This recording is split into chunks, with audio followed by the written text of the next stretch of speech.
Hi, I'm Noam Wasserman, Dean of the SciSim School of Business at Yeshiva University.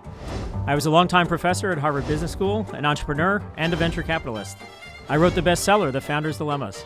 And I'm Charlie Harari. I've been working with companies for over 10 years. And that book, The Founder's Dilemmas, and the challenges faced by the 10,000 founders in it is the basis of this podcast. We are delving into the issues faced by startups to help you avoid the pitfalls that claim so many good companies. Let's get started. Okay, welcome everybody to the Founders Dilemmas podcast. My name is Charlie Harari. Great to have you on again. We've got an incredible show for you. As always, I'm with the one and only Dean Wasserman. Dean, what do we have today? Hey, Charlie, great to be back with you again. Today, lots of fun that we're going to have with being able to delve into two star young entrepreneurs who are just embarking on their journey, but have already put some major points on the board. And we're going to be able to learn from their experiences, and in particular, the time that they spent in the most prominent and a pioneering startup incubator that a lot of people have hopefully heard about, something called Y Combinator. They have recently completed the Y Combinator program, and we'll be able to talk about what it's like to be inside that black box, a bunch of lessons that they learned, how it shaped them, and how it's going to how it's going to plot their path ahead because of the things that they had learned there. So welcome to Ken Book and to Ari Wax. Thank you for coming on the podcast. Thanks for having us. Thank you for having us. Yeah. No, it's our pleasure. Thanks for taking the time. Let me just give a little bit of the background on it. So both of you were at SciSims, Yeshiva University's business school. You were also doing some very similar things in addition to sharing a school. At the school, Ken was majoring in finance. I was majoring in finance and data analytics. You then did internships at some very prominent investment banks. Ken did investment banking at Goldman Sachs, and Ari did it at Barclays. You each also, especially during the COVID era, got startup experience of your own independently. Ken doing mobile urgent care management, Ari doing a COVID era Hawaii program, people to be able to travel and spend their time over there. Ari also spent time in Yeshiva University's Maccabee Ventures venture capital fund that we have for our undergraduate alumni and for our undergraduate students. And so those were some of the backgrounds that you were bringing to this. Let's have you talk about your original idea, where it came from, and then we'll take it from there about how the two of you came together and why you decided to target Y Combinator and be able to see what the rest of the path was. Yeah, so I guess I could start with the original idea a little bit. So while I was at Goldman, I was in a group called Corporate Derivatives. And within Corporate Derivatives, there's another group, a kind of a subgroup called Credit Solutions. And in Credit Solutions, we created these bespoke credit products for corporate clients. And they weren't anything like what we're doing now, but it really opened my eyes to the fact that you can turn any exposure that you want into a financial product. Now, meanwhile, I've been managing my own portfolio for years. Ari and I can talk about our experiences trading in the dorms, and whether or not those were responsible investment decisions is second to the fact that it taught us a lot about investing.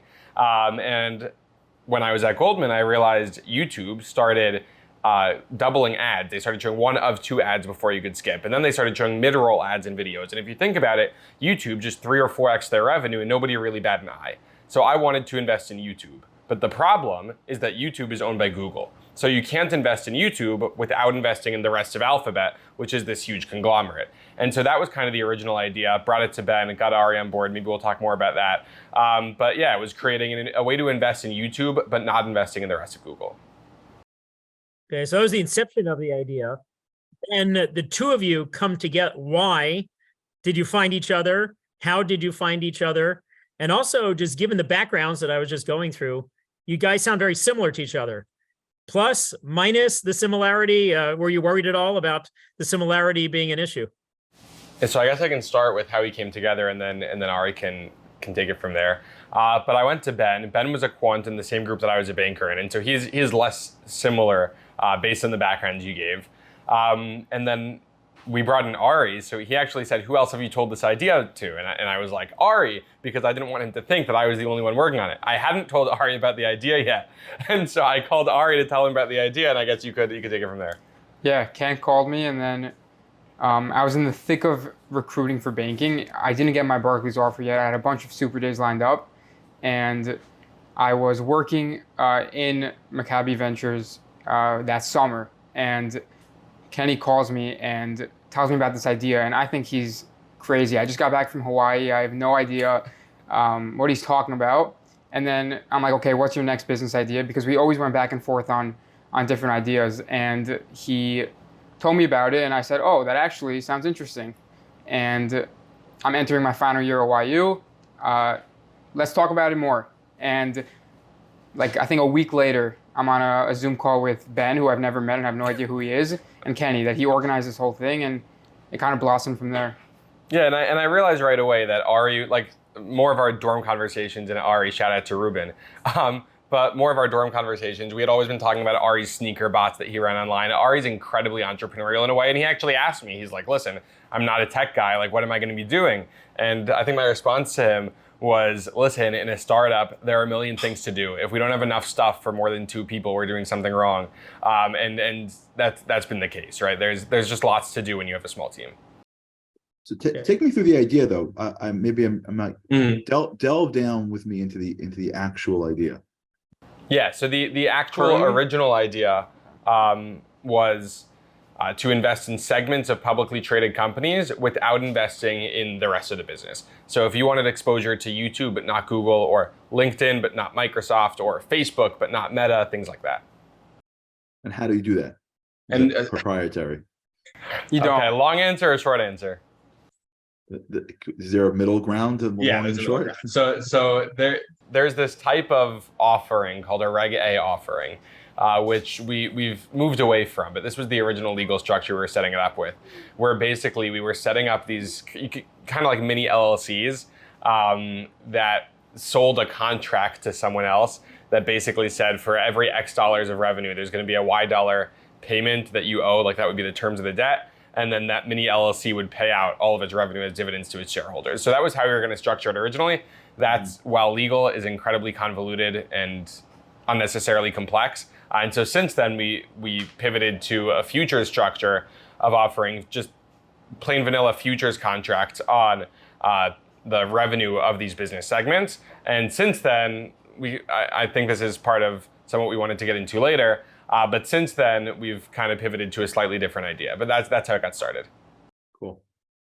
Okay, so next comes up the idea of where do we go next? Let's see about this Y Combinator thing. How did you hear about Y Combinator? Why did you target it?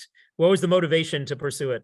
So we started fundraising in the beginning of 2021, I want to say, or right before. Or towards the end of 2021. Way before we should have. We didn't have this was in the yet. middle of the froth.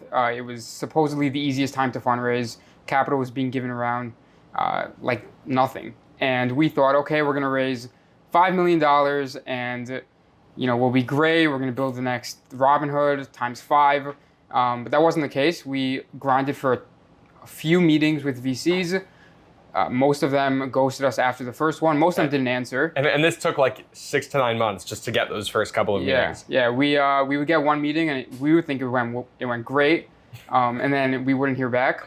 And we knew about YC. We didn't think we would get in, but we applied and we got rejected the first time we applied. We then applied for the next batch while we were still struggling to fundraise and entering a worse Can we talk environment. about why we were struggling to fundraise? You want to talk about it? Sure. We were struggling to fundraise because we shouldn't have been fundraising. Yeah. We thought that the way to build a company was to raise money and then build the company. Turns out it's much easier to raise money when you actually have a company. And so as soon as we started working on the business and actually figuring out how to get a product up and running, right? Granted, we're in a heavily regulated space, so it takes a while. But as soon as we just got that train rolling, it became exponentially easier to start raising money. Yeah.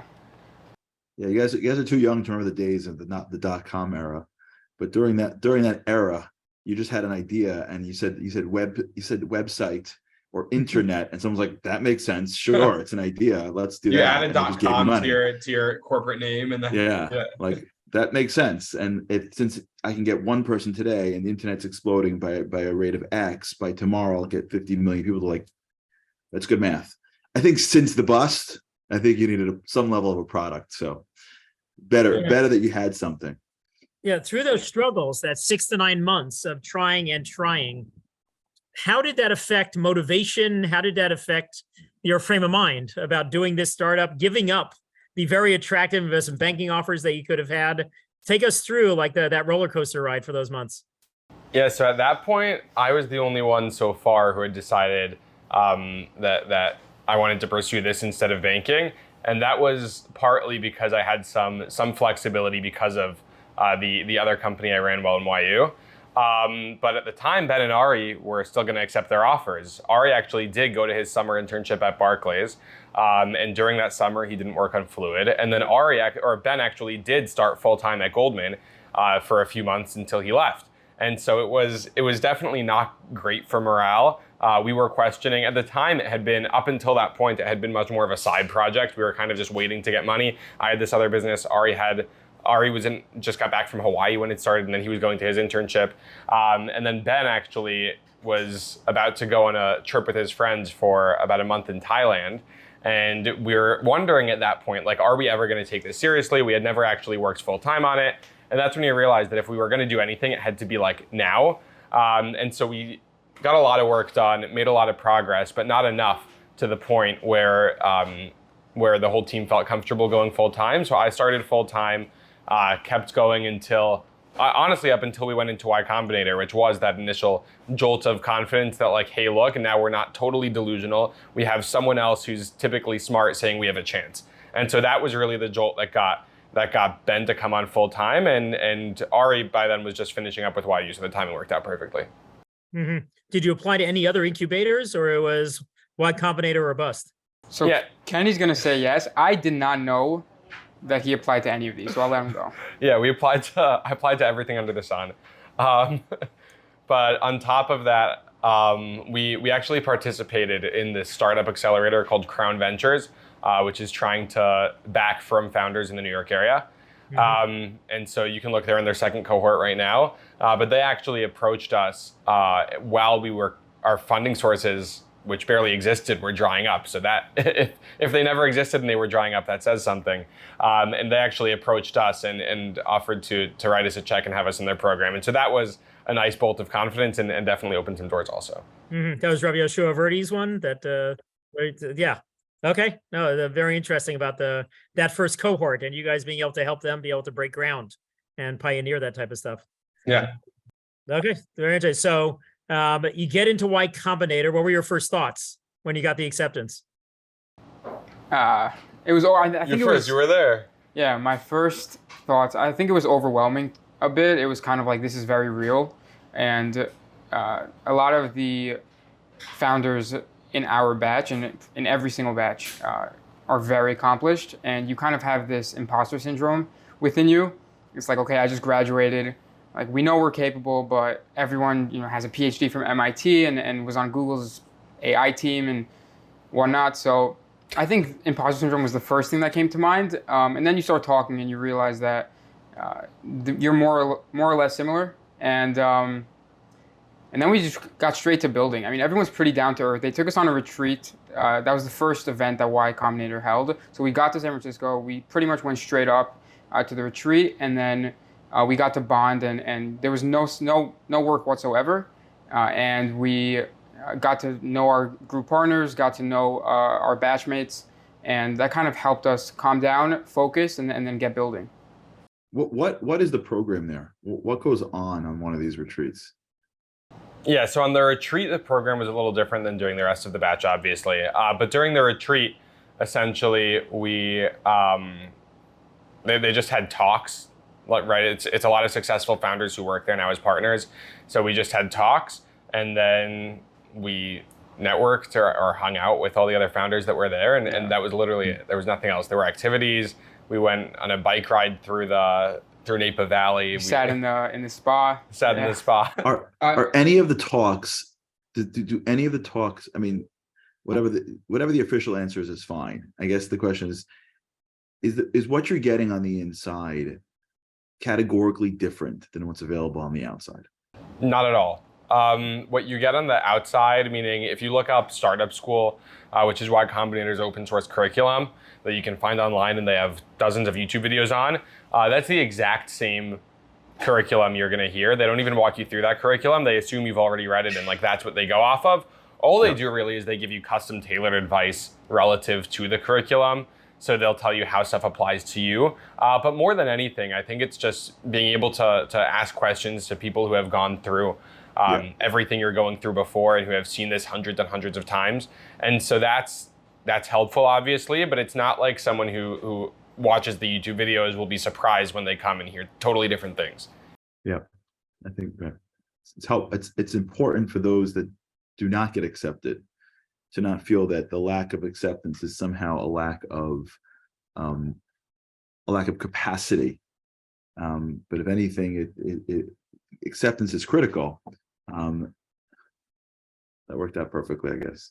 And we weren't going to apply a third time, except when they emailed us wondering if we were applying again.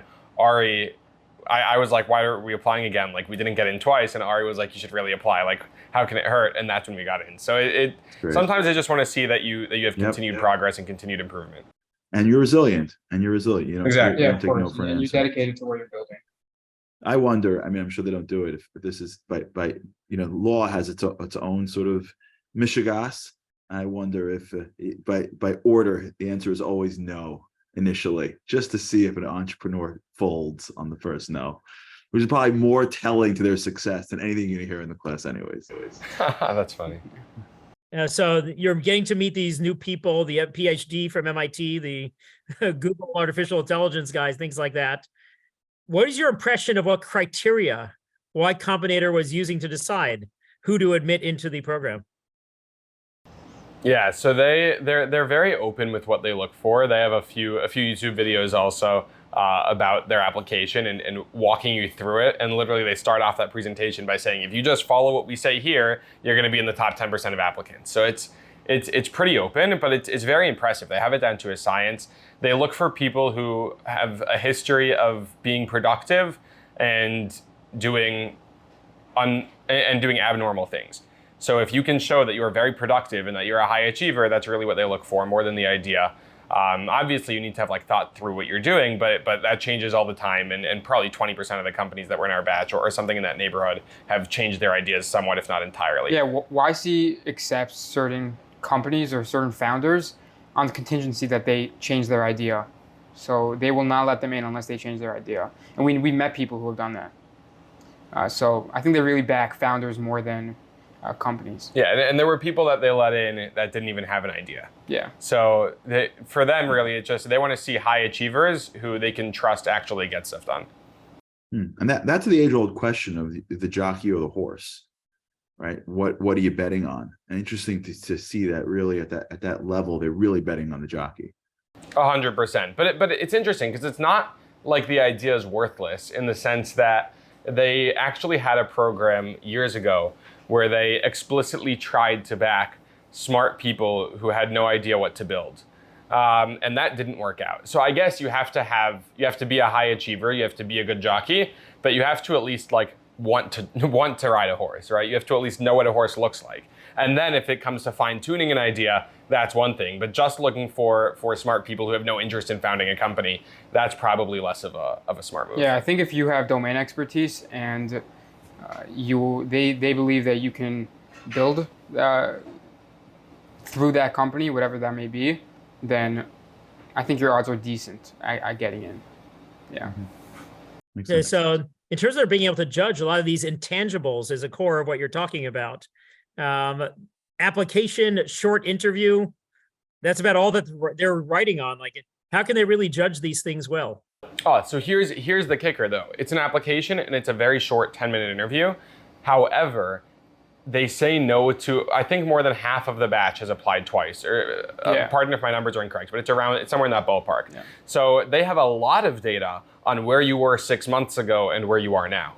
And so that's, I think, one of the biggest indicators, meaning they'll back someone the first time they apply if they really blow it out of the water. But if you show continued improvement at a pace that they can work with, right, that's way more than 10 minutes of data. That's 6 months of data. So if the second application looks similar to the first application, it's a ding. Yeah. It's not going to be taken in. So it's the directionality. Exactly. Yeah. If YC, so for us, YC interviewed us for summer 23, and we got rejected. But in that rejection, we got a lot of feedback from our idea, from our interview, from our application, anything. And we were able to use that to iterate and come back with taking their points in mind and building off of that. And I think that showed them. I think that showed them a lot. Okay, so start taking us through. We're not going to be able to tackle, I think, the full process right now, but take us through the initial stages of the process. You had the kickoff retreat that you already described. What are the other parts of what they bring to you in terms of the mentoring and the other parts of the unique aspects of what they're adding to you? You want to take it? Yeah, sure. So basically, they have the kickoff retreat. When you get back, they also have basically you have a weekly office hour, they called it. You either have an office hour with your group partner, and so you have that every other week, and your group partner is an experienced founder who has usually gone through YC before and who has now exited their company. And so you meet with them every other week, and then it's usually not just them. It's usually one of them with like 2 or 3 other visiting group partners, which are people who have just exited their companies and who are incredibly fresh and full on with their battle scars. And then on the weeks where you don't meet with the partners, you have what are called group office hours, where you meet with, obviously it's moderated by one of the group partners, but you meet with a selection of companies building things tangential to you or in your industry. And so that's kind of the nuts and bolts of the program. They also have these weekly conversations, with experienced founders. So the first week they had the founders of Airbnb talk to us. They had the Brian Armstrong from Coinbase talk to us. They had Tony from DoorDash. So they have all these experienced founders who have gone through YC, come in, not Yeshiva College, but who have gone through YC, come and talk to you. And then you have a weekly social event at a bar they rent out. But there's nothing magical to it. It's just being around people who have done this before and being around your peers. Yeah. Mm-hmm. What were the biggest insights? Yeah. No, I was just going to ask what the biggest insights you got from those experienced founders who were talking to you. Were there any groundbreaking things that you benefited from their experiences? Yeah, for me at least, the most groundbreaking founder stories I heard were actually at their retreat when the partners told their founding stories. And almost without exception, every single one looked like, and Airbnb also fits this script and their story, but almost every single one looked like an abject failure until they succeeded. And like one of our group partners sold a fintech company to one of the big card carriers, and he was talking about how every year he thought the company was going to go under, and then like 9 years later they sold it for tons of money. But like every single year until 1 year before they sold it, they thought they were going to go bankrupt and run out of money, and a million things went wrong. And so that kind of put him into perspective. And that's just one of a million examples. There's a company right now called Scribd that's, I think they're filing for an IPO soon. But Scribd is an Amazon Audible competitor, billion-dollar company, and their founding CTO is one of our group partners, and he also is telling us that like they started by trying to be like a YouTube for like articles. And so they wanted to have like written content, whereas YouTube is like video content. And that changed a million times. They thought they would fail a million times. And now all of a sudden they're a multi-billion-dollar company. And so if that's what failure looks like, then it's a sign of what to be ready for, and also not to give up quite so soon. So let me pause on that for a second. Let me pause for a second. So I have an opinion on that, but before I share it, let's end this episode and invite our guests to come on to the next episode. If you've been listening right here, you're listening to Founders Dilemmas Podcast. You could always email us at foundersdilemmaspodcast@gmail.com. And tune in for the next episode, part 2 of this great conversation. We'll see you soon.